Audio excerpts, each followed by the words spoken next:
അയ്യോടി നിന്റെ 100 നോട്ട് പോയി. അത് പൊക്കോട്ടെ, നമുക്ക് സമയമില്ല, വേഗം പോണം. അച്ഛാ, ഒരു 200 രൂപ ചില്ലറ തന്നെ. കുറച്ചു നേരം നിക്കുമോളെ, ഇപ്പൊ തരാം.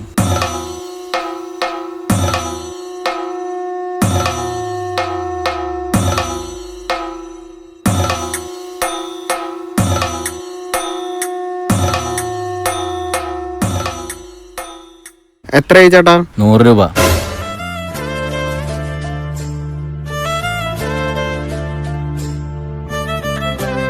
എന്നാ മോളെ 200.